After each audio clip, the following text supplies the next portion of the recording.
êtes à la source de l'actualité. À toutes et à tous, bonsoir. Bienvenue, les grandes articulations. Le ministre directeur des cabinets de la présidence était au Conseil national de la transition. Djiba Diakité félicite l'équipe de Dr Dansa Kourouman et manifeste la reconnaissance de l'exécutif.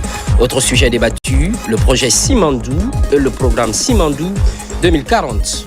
Classe préparatoire aux grandes écoles, le concours d'accès est lancé ce lundi 11 août cette année. 488 candidats dont 107 jeunes filles affrontent les épreuves. Une des innovations du ministère de l'Enseignement supérieur.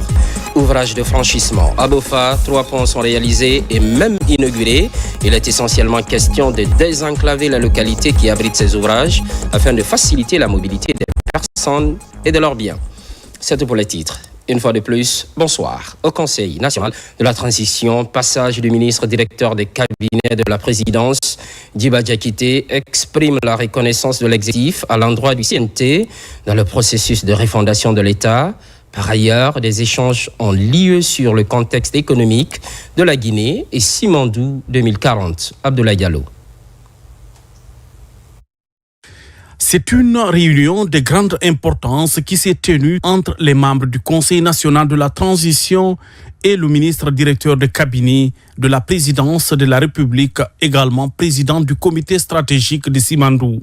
Cette rencontre avait pour objectif de faire le point sur l'avancement du projet Simandou, considéré comme l'un des plus vastes projets intégrés mines-infrastructures au monde, un levier stratégique majeur pour le développement socio-économique de la Guinée sous le leadership visionnaire du président, le général Mamadi Doumbouya. Face aux conseillers nationaux, le ministre directeur de cabinet de la présidence et président du comité stratégique de Simandou a présenté un rapport détaillé sur l'état d'avancement du méga-projet. Simandou, aujourd'hui, pour nous, représente notre vitesse initiale dans notre structure économique qui va nous permettre de pouvoir amorcer un processus de développement durable tel que les autres l'ont fait. Donc, aujourd'hui, tout cadre guinéen qui sort de la Guinée doit pouvoir expliquer c'est quoi Simandou avec ces 3 choses, les montagnes, le projet, le programme, et doit pouvoir aussi présenter cette nouvelle Guinée d'opportunités. Nous l'appelons notre paradis. Mais cette nouvelle Guinée qui, aujourd'hui, représente des opportunités jamais égalées de la sous-région. Regardez nos indicateurs macroéconomiques de croissance. On est à 7%. La sous-région, la moyenne, c'est 3,5% de croissance. Les derniers chiffres qui sont en train d'être consolidés, nous visons dans les 2-3 prochaines années des croissances à double chiffre, constant. Nous avons fait le choix de dire qu'avec le programme de développement, nous voulons que la Guinée soit, en termes d'archétype économique, 2 choses. Une économie de destination, donc une économie basée sur le tourisme, sur le bien-être, sur la culture, sur le tourisme. Nous voulons que les 15 prochaines années, donc ce n'est pas les 1000, les prochaines années, en termes d'archétype, la Guinée soit également une économie de ressources. Ressources, certes, minéralières, de sous-sol, mais surtout des ressources intellectuelles. Nous voulons que les meilleurs ingénieurs de la sous-région viennent de la Guinée. Nous voulons que la Guinée puisse faire des prestations intellectuelles aux autres pays de la sous-région. Pourquoi pas à l'international? Les conseillers nationaux, conduits par le président Dr Dansa Kourouman, ont réaffirmé leur soutien au projet et au programme Simandou 2040. Ils ont salué les mesures mises en place pour garantir la transparence ainsi que l'implication des communautés locales dans le processus. Les parlementaires ont tour à tour abordé les enjeux liés à l'impact environnemental et social du projet. Vous avez traité le débat avec un membre du gouvernement, non seulement de la volonté, de la maîtrise, de l'ouverture et même de la passion pour ce que vous dites et ce que vous faites. C'est extrêmement important. Et si nous sommes convaincus, ce n'est pas d'applaudir et partir. Nous devons nous approprier du message, porter le message, véhiculer le message avec le même enthousiasme, avec la même passion et d'ailleurs avec la même audace, tel que ça a été décrit par l'audacier. Alors, vous dites tout simplement, on doit être tous à l'aise en présentant le Simandou. Peut-être utiliser sous des angles bien différents que les angles très techniques développés par M. le ministre, et aller avec un détail familier avec les acteurs politiques, avec les citoyens lambda et avec les différents corps qui composent notre nation. Nous avons accès à ces corps parce que nous sommes les représentants de ces corps et de ces entités-là. Chacun doit discuter. Il faut avoir des idées et des initiatives. Moi, mon rôle, c'est de créer l'opportunité. Chaque commission doit prendre sa part. Si Simandou est consommé par tous les Guinéens, notre passage dans cette transition-là, à ce rôle stratégique-là, servira à quelque chose pour nos enfants. Je salue déjà la décision du fait que l'État a dit que sous le long du corridor, on ne peut pas acheter des terrains. C'est pas tout. S'il n'y a pas un plan d'aménagement du corridor qui est connu, publié, il y aura de l'envahissement sauvage. Les nouvelles villes qu'on veut créer ne seront pas des villes modernes. Il faut que tout ce que nous projetons pour ces nouvelles villes-là, les études soient faites. On a déjà le plan d'aménagement et les terrains seront donnés, vendus avec la supervision de l'État en respectant le plan d'aménagement qui est fait. Le programme Simandou 2040 constitue une opportunité unique pour la Guinée de consolider sa croissance économique et de créer de nombreux emplois pour sa population avec l'ambition de faire du pays une destination attrayante et prospère. Cette rencontre marque un signal fort en faveur d'une collaboration constructive pour la réussite du gigantesque projet Simandou et du programme hautement stratégique Simandou 2040 pour le développement durable et responsable de la Guinée pour les 15 prochaines années. Une vision portée par le président de la République, le général Mamadi Doumbouya. Cet élément qui vient de nous parvenir, le chef de l'État, le général Mamadi Doumbouya, s'est successivement rendu ce lundi au ministère de l'Enseignement supérieur où se tenait une réunion du comité exécutif du CAMES consacrée à la validation de sa feuille de route, puis à la primature. Là-bas, il a eu un échange avec le Premier ministre autour des questions majeures liées à la gouvernance. Omar Bari.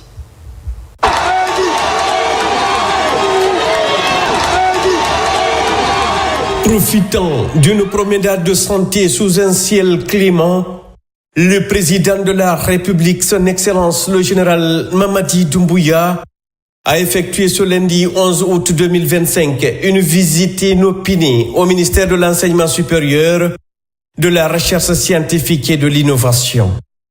Il y a rencontré le ministre Alpha Bakar Bari, par ailleurs président du Conseil des ministres du CAMES, alors que se tenait une réunion de travail du bureau exécutif de l'institution. C'est un honneur que le président de la République nous a fait en nous rendant visite ce matin dans nos locaux, puis conférer avec nous et discuter, échanger avec nous sur le fonctionnement du ministère, mais surtout aussi être présent pendant la rencontre avec le Conseil africain et malgache de l'enseignement supérieur. C'est une visite du secrétariat exécutif et la Guinée assure la présidence du Conseil des ministres du CAMES. Puis il y avait une réunion pour valider la feuille de route du président du Conseil des ministres et le président a donné sa bénédiction et a participé avec nous à la validation de cette feuille de route. Et surtout à réaffirmer son soutien entier, non seulement à l'adhésion, au repositionnement de la Guinée sur la scène internationale, à l'adhésion de la Guinée au niveau du CAMES. Vous savez que le repositionnement est une des valeurs portées par le CNRD et nous avons profité de cet instant pour remercier le chef de l'État pour tous les efforts qui sont consentis pour le développement de l'enseignement supérieur, la recherche scientifique et de l'innovation. Les participants validaient la feuille de route du président du Conseil des ministres, du Conseil africain et malgache pour l'enseignement supérieur, CAMES.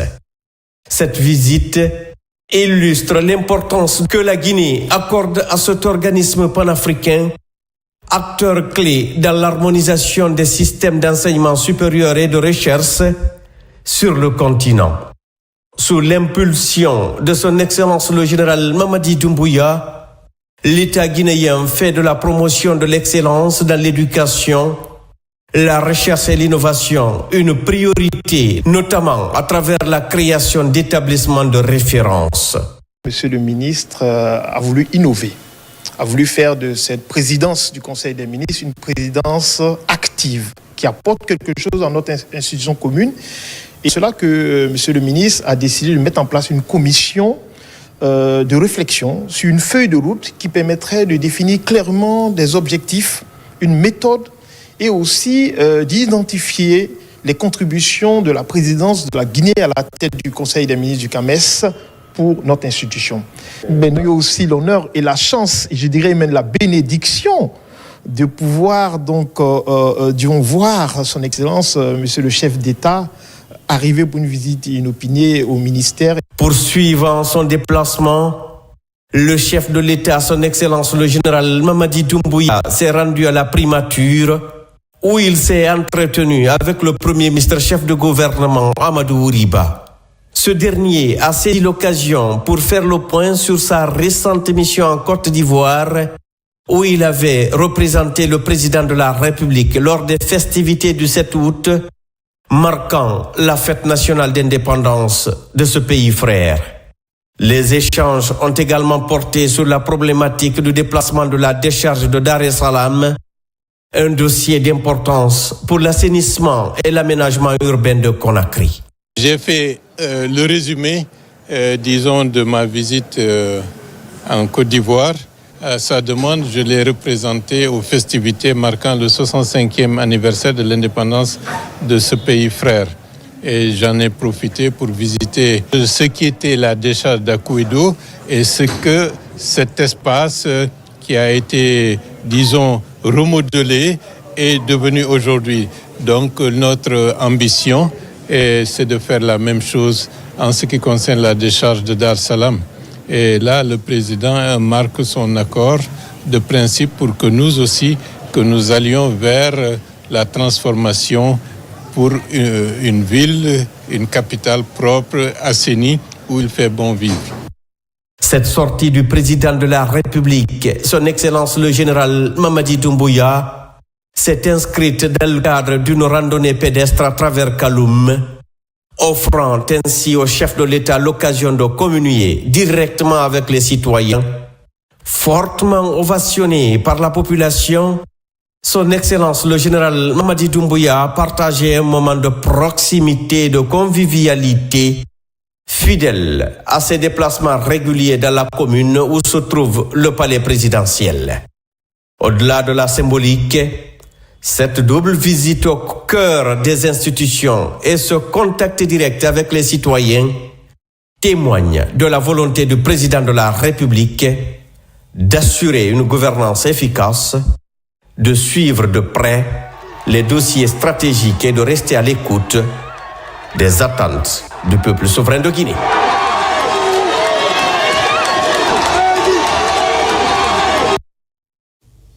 Ce qui, entre autres, concentre l'actualité, lancement du concours d'entrée aux classes préparatoires aux grandes écoles. C'est ce lundi 11 août avec le ministre Alpha Bakar Barry et son cabinet. Face aux épreuves, 488 candidats, dont 107 jeunes filles. Au terme du concours, 40 seront admis à Dalaba et 10 autres à Yamoussoukro, en Côte d'Ivoire. Mounir Bari. Les classes préparatoires aux grandes écoles jouent un rôle clé dans la formation d'ingénieurs de haut niveau capables de rivaliser sur le plan international. Ce lundi matin, malgré une légère pluie, le ministre de l'Enseignement supérieur a officiellement donné le coup d'envoi des épreuves pratiquées à l'Institut supérieur des sciences de l'éducation de Guinée, ISEG, en présence de représentants de l'Institut national polytechnique Houphouët-Boigny, partenaire stratégique du projet. Ils ont confirmé que nous avions raison de construire ces classes préparatoires et de les animer, donc, et ça nous encourage à faire beaucoup plus. Et surtout, ça confirme également que nos étudiants, nos élèves méritent le meilleur investissement qui puisse exister. Et ça, c'est en droite ligne de la vision du chef de l'État. C'est vraiment un exemple de coopération sud-sud. Vraiment depuis un certain nombre d'années, grâce au système de classes préparatoires que nous formons des ingénieurs qui sont capables de relever le niveau. Né d'une coopération entre la Guinée et la Côte d'Ivoire, l'initiative des CPG et des Dalaba commence à porter ses fruits. Les résultats obtenus ces dernières années témoignent d'un retour progressif de la Guinée dans le cercle des nations formant une élite scientifique et compétitive. Aujourd'hui, nous lançons la troisième recrutement des étudiants qui vont intégrer à la fois Dalaba et l'INPHP. Les classes préparatoires aux grandes écoles, c'est quelque chose d'énorme qui permet aux élèves du pays de se préparer pour les grandes écoles internationales. Tu ne peux pas accéder autrement à ces écoles sans faire les classes préparatoires. Au terme du concours, les 50 meilleurs candidats entameront 2 années de formation intensive. Ils auront ensuite la possibilité de se présenter au concours des plus grandes écoles d'ingénierie à travers le monde. Insertion socio-professionnelle de la couche juvénile, la GIP est dans l'accompagnement. 3000 jeunes seront outillés pour la conquête du marché de l'emploi. Officiellement, le programme est lancé. Kernos Mandialo. Avec les opportunités d'emploi qui se créent via le programme Simandou 2040 à travers le pays et les initiatives privées, la GIP, l'agence guinéenne pour la promotion de l'emploi, met en place des dispositifs pour aider les jeunes diplômés à intégrer la vie active. Le nouveau programme de formation en insertion socio-professionnelle de la GIP va ainsi permettre à 3000 jeunes d'acquérir des connaissances pour dénicher des opportunités et mieux faire valoir leurs compétences. Les raisons qui m'ont motivé à participer à cette formation intitulée « Les techniques de recherche d'emploi avancé » ici à la GIP, c'est tout simplement de s'insérer professionnellement parce que c'est aussi une difficulté qui se pose à tous les jeunes Guinéens en recherche d'emploi et qui sont diplômés. Nous avons des modules comme la rédaction du CV, la rédaction de la lettre de motivation. Ce sont des outils essentiels en matière de recherche d'emploi. Autre module que nous enseignons également au cours de ces formations, c'est un peu l'élaboration du projet professionnel. Le projet professionnel, c'est ce qui permet aux jeunes de se planifier, de s'organiser et de chercher à atteindre ses objectifs professionnels. Le programme de formation en insertion socio-professionnelle de la GIP vise également à promouvoir la culture entrepreneuriale tout en agissant sur le savoir-être pour maximiser les chances de réussite des jeunes diplômés sur le marché de l'emploi. Nous avons initié cette formation dédiée à 3000 jeunes dans le cadre de leur insertion professionnelle. C'est un programme qui doit se dérouler tout au long de l'année et nous demandons à tous les jeunes soucieux vraiment aujourd'hui de leur insertion professionnelle de venir prendre part à cette formation qui pourra vraiment les aider à aller vendre leurs compétences sur le marché de l'emploi. Ouvert à tous les diplômés en quête d'emploi, le programme de formation en insertion socio-professionnelle contribue à l'atteinte des résultats de la politique nationale de l'emploi mise en œuvre par le ministère de l'enseignement technique, de la formation professionnelle et de l'emploi. Heureuse coïncidence, Journée internationale de la jeunesse, c'est la 26e commémoration cette année, une volonté des Nations Unies pour mettre en lumière les enjeux liés à la jeunesse et promouvoir sa participation active au développement. Pour la circonstance, la Guinée se fait entendre à travers son ministre de la Jeunesse. Réaction. Le 12 août 2025, la République de Guinée, à l'instar des autres nations du monde, célébrera la Journée internationale de la jeunesse. Instituée par les Nations Unies en 1999 pour mettre en lumière les enjeux liés à la jeunesse et promouvoir sa participation active au développement social, économique et politique des sociétés. Le thème retenu cette année est « Action locale des jeunes pour les objectifs de développement durable et au-delà ».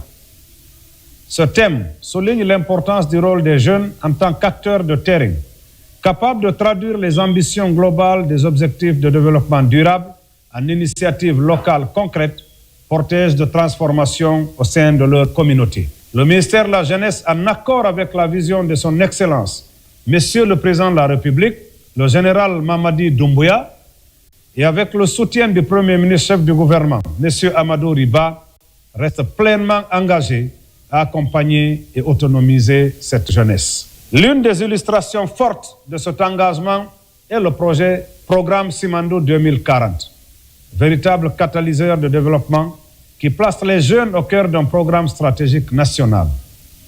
À travers ce programme, plusieurs actions concrètes ont été initiées pour offrir aux jeunes des opportunités réelles d'insertion et de montée en compétences. notamment la création de Simandou Academy, un programme de formation de haut niveau aligné sur les standards internationaux. Le renforcement de la formation technique et professionnelle adaptée aux besoins spécifiques du projet. La priorisation du recrutement local, favorisant l'insertion des jeunes dans les travaux d'infrastructure. La création d'emplois directs et indirects grâce aux chaînes de valeur locales. Autant d'actions qui traduisent la volonté du chef de l'État de faire de la jeunesse un acteur central du développement de notre pays. Cette année, le choix est porté sur Dinguiraye pour la célébration de la Journée internationale de la jeunesse. Par ailleurs, vulgarisation du projet de nouvelle constitution, tournée du ministre secrétaire général des Affaires religieuses à Bessia, Matoto et Tombolia. Les leaders religieux sont invités à préserver le vivre ensemble. Mounir Bari. Les activités de vulgarisation du projet de nouvelle constitution se poursuivent à Conakry comme à l'intérieur du pays. Le ministre secrétaire général des Affaires religieuses a mis l'occasion à profit pour échanger avec les leaders religieux. Objectif, contribuer au renforcement de l'unité nationale et surtout participer aux activités de vulgarisation du projet de nouvelle constitution. Les messages de paix, les messages de stabilité et des messages d'implication, tous les leaders d'opinion, tous les chefs religieux, croyants, musulmans et chrétiens de Guinée dans ce processus de vulgarisation du projet de nouvelle constitution. La constitution est un intérêt général pour toute la Guinée. Après un échange franc, prêtres, imams et autres prédicateurs se sont engagés dans la dynamique de la vulgarisation du projet de nouvelle constitution. Un contrat social marqué par plusieurs innovations. Nous remercions notre secrétaire général qui est en train de se battre pour que les musulmans, les imams puissent comprendre les contenus de ce qu'ils ont dans notre constitution. Et nous aussi à notre tour, c'est de faire appel à tous les Guinéens, à tous les religieux. Cette constitution qui est en train de faire là, ce n'est pas pour le président, c'est pour la Guinée. À l'orée du référendum du 21 septembre, les campagnes de sensibilisation et d'information vont bon train. Tous prônent la paix, la stabilité pour une Guinée prospère et unie autour d'un idéal du développement durable. Explication du projet de nouvelle constitution à Molota, une sous-préfecture de Kindia. Les populations adhèrent à l'initiative. Elles l'ont fait savoir au ministre de l'Énergie, Nabi Kamara. La vulgarisation du projet de constitution est un sujet d'actualité qui intéresse et mobilise les Guinéens jusqu'au plus haut niveau. C'est pourquoi ce week-end, c'est le ministre de l'Énergie en personne qui est allé à Molota pour rencontrer les populations et responsables de cette sous-préfecture de Kia. C'était pour leur expliquer le bien fondé de la rédaction de cette constitution pour la Guinée et les Guinéens, tout en les invitant à s'en approprier pour mieux connaître son contenu. Cette décision de venir à Molota, j'avais senti qu'il fallait venir et c'était aussi une occasion en fait de venir communiquer sur la nouvelle constitution. Cette constitution, elle est la provenance de ce que vous avez décidé ici. Cette constitution présente des avantages pour le peuple et il est important en fait de continuer à vulgariser la constitution et les gens vont librement voter sans influence. Sous cet arbre mythique de Molota, communément appelé Molota Milbungi, la mobilisation des citoyens était forte et organisée pour écouter le message du ministre de l'Énergie, Namori Kamara. Les autorités locales et administratives, en leur nom, ont pris l'engagement de vulgariser dans les langues du terroir le contenu de cette loi fondamentale. Notre population accueille avec ferveur et adhère au projet de la nouvelle constitution qui fait d'elle à la fois actrice et sujet de toutes les actions du gouvernement guinéen. A précisé que le ministre de l'Énergie a commencé cette campagne de vulgarisation au vestibule du patriarche de la Basse-Guinée, El Hadj Mamoudou Kamara, à Tafori, avant d'aller rendre une visite de courtoisie aux autorités préfectorales et régionales de Kindia. L'appropriation du projet de loi fondamentale, la campagne s'élargit, le quartier Bellevue reçoit la jeunesse pour le progrès au même moment. Au kilomètre 6, des vendeuses de fruits partagent le contenu du texte. Alpha Issi Agaba. Au quartier Bellevue d'Andixine, la structure jeunesse pour le progrès en Guinée réunit les citoyens autour de l'actualité du moment. C'est la vulgarisation du projet de nouvelle constitution. Les articles et les grandes nouveautés sont expliqués à la population du quartier Bellevue.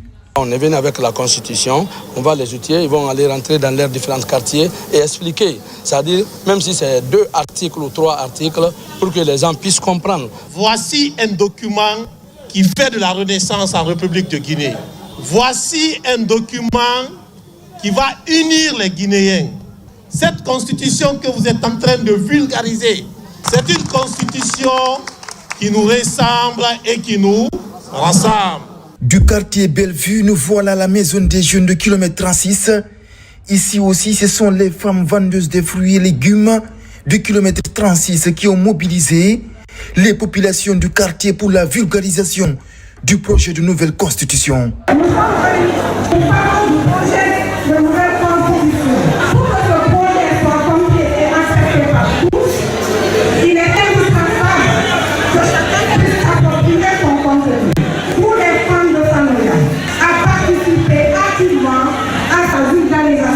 Les autorités de la commune urbaine de Sanoya ont déjà procédé au lancement de la campagne de vulgarisation du projet de la nouvelle constitution au niveau de la mairie.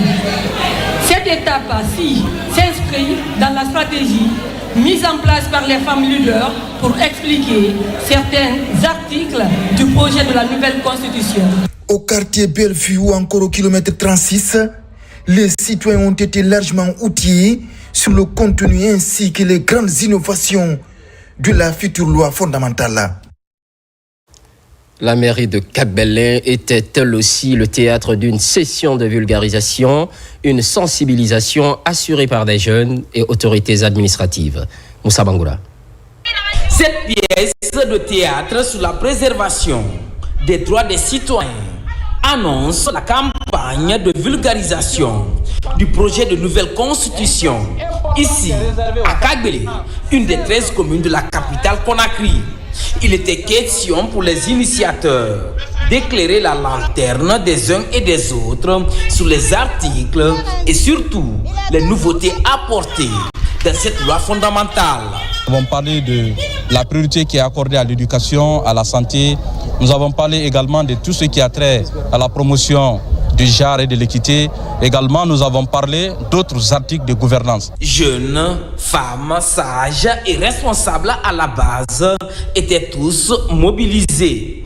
En langue locale, plusieurs passages de ce document juridique ont été expliqués à l'ensemble des participants. Cette constitution donne plus de place à la jeunesse et à la société civile dans les affaires publiques. Elle met l'accent sur la justice sociale, l'éducation, la santé et le travail pour tous. Présentement, on est au niveau des quartiers, organiser des meetings, centres de sensibilisation pour vulgariser de ce qui est dans la Constitution là. Donc on est au niveau de ces 14 quartiers pour vulgariser pour que la population comprenne. Le SPD, soutien populaire pour le développement, pilote l'événement pour une meilleure compréhension des populations de Kagbele et ses environs. Direction Fédération de Russie, poursuite de la vulgarisation du projet de nouvelle constitution, une retrouvaille de la diaspora bien sûr, les échanges portent sur les innovations. C'est l'ambassadeur des Guinées qui préside la rencontre. Saint-Martin Francina-Duno. Après l'étape de distribution des copies du projet de nouvelle constitution, une rencontre s'est tenue ce dimanche à Moscou pour échanger autour des aspects pris en compte par ce projet constitutionnel en cours de vulgarisation. Une initiative portée par l'ambassade de la République de Guinée en Fédération de Russie. Ce projet marque un nouveau départ pour notre pays. Il ambitionne de renforcer les bases institutionnelles de notre pays. Je vous invite à participer activement à cette activité de vulgarisation.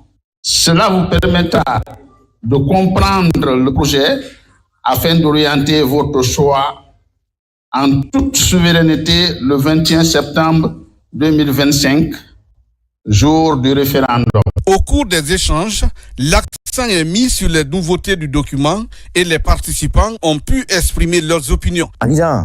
le projet de la nouvelle constitution, on retrouve nos amendements, nos doléances dedans.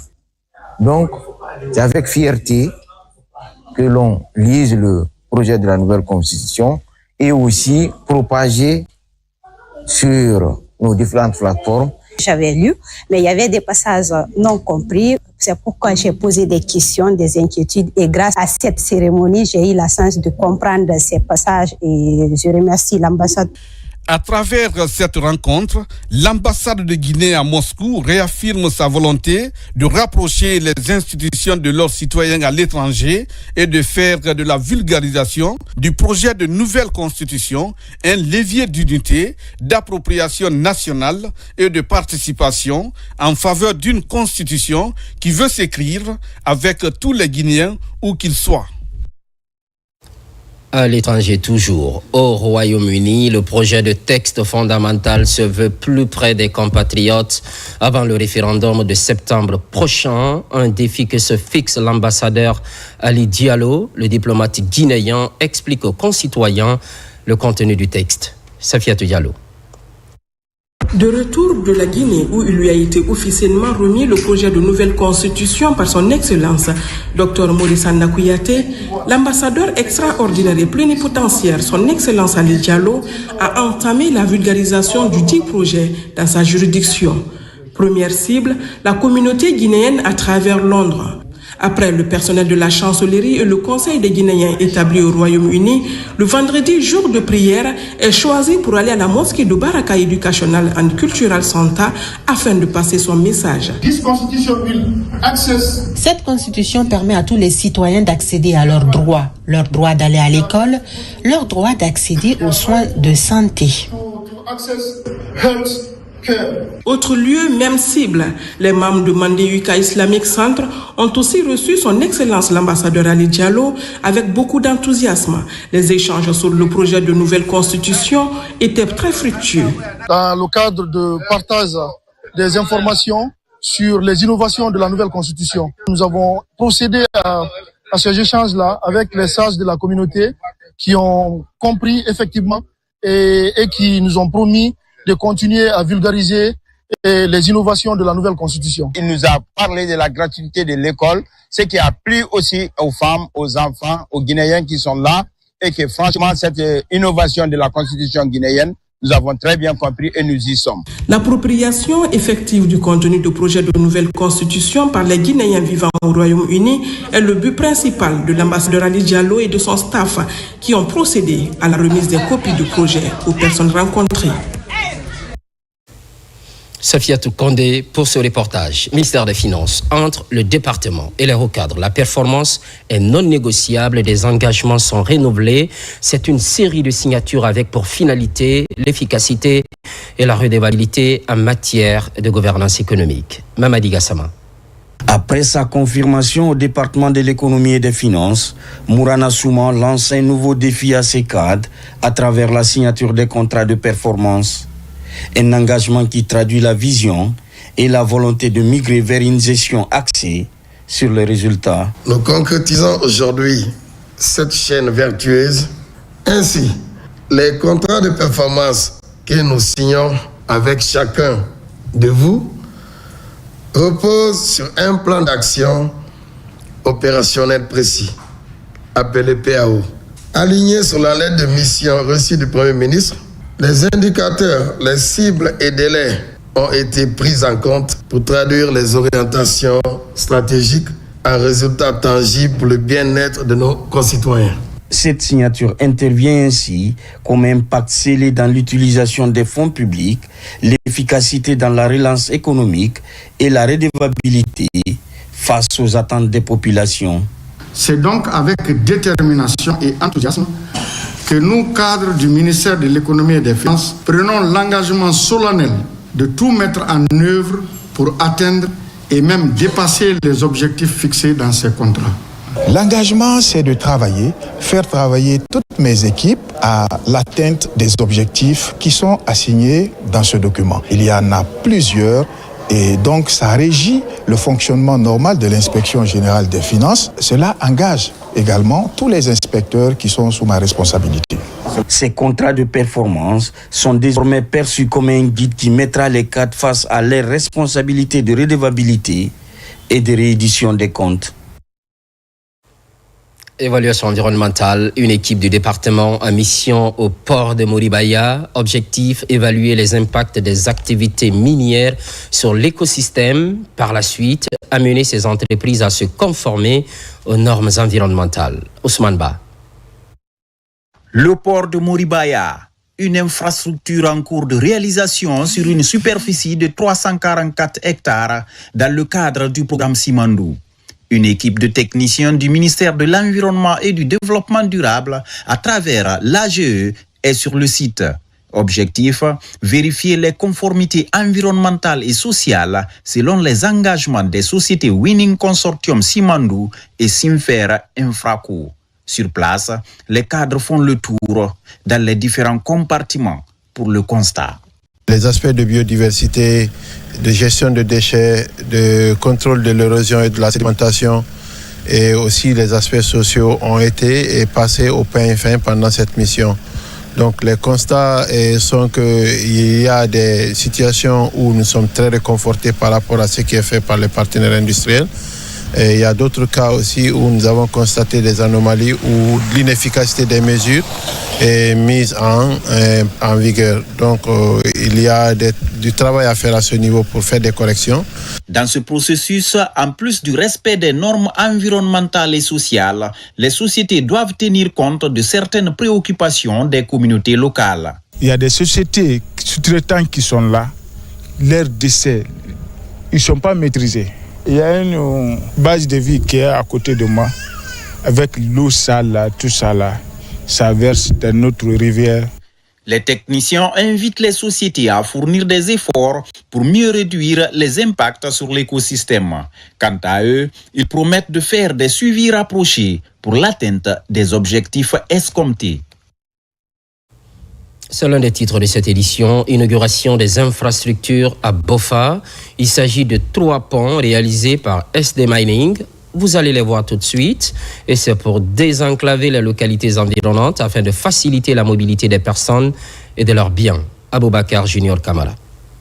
Les ouvrages hydrauliques pour les localités de Bofa impactées par l'exploitation bauxitique de la société minière SD Mining. Au total, 3 ponts de plus de 40 mètres linéaires sont inaugurés pour désenclaver ces localités. La cérémonie d'inauguration de ces infrastructures mobilise les autorités locales et administratives de Bofa. Ça désenclave beaucoup de nos villages, districts et ça relie 3 de nos collectivités qui, dans un passé très récent, avaient du mal à se retrouver. Aujourd'hui, c'est chose faite. Grâce à la bonne volonté, à la bonne cohabitation entre SD Mining et les riverains du projet qu'il est en train de développer dans la préfecture de Bofa. Véritable outil de développement, la société SD Mining renforce ses relations avec les communautés impactées à travers le respect de sa responsabilité sociétale. Nous avons pris une grande responsabilité sociale envers le peuple guinéen, envers l'État guinéen. Et c'est la raison pour laquelle, avec le développement de notre société, nous avons agrandi, nous avons fait la construction de la route minière et aussi des échangeurs. Ça nous permet de faciliter le transport de minerais. Ça nous permet aussi pour faciliter le déplacement des citoyens guinéens. Un accent particulier à son excellence, Monsieur le Président de la République, qui est en train de manager tout pour nous, pour que nous puissions reprendre nos activités. Plus de 3000 Guinéens travaillent dans cette société minière. Mais aujourd'hui, beaucoup sont en congé technique depuis la volonté du gouvernement d'assainir le secteur minier. Depuis l'arrêt des activités de ce boulot, franchement parlant, c'est pas facile pour nous. Parce qu'à travers ce boulot, ce qu'on gagnait à la fin du mois et maintenant, c'est pas la même chose. J'en gagne seulement que les 30% de nos salaires. Et ça n'aboutit à rien à peu près à la fin du mois. Les perspectives de la société sont grandes pour la construction de plusieurs autres infrastructures de développement, notamment les centres de santé et les écoles. En plus bref et en image, à Kolabouni, dans le quartier Fodé-Contéa, recrudescence du grand banditisme, un groupe de cambrioleurs vient de s'attaquer à une station-service. Le coffre-fort était la principale cible. Malheureusement, l'opération a été déjouée grâce à l'intervention de la brigade anticriminalité sur place. Un des assaillants a perdu la vie, les autres ont pris la fuite.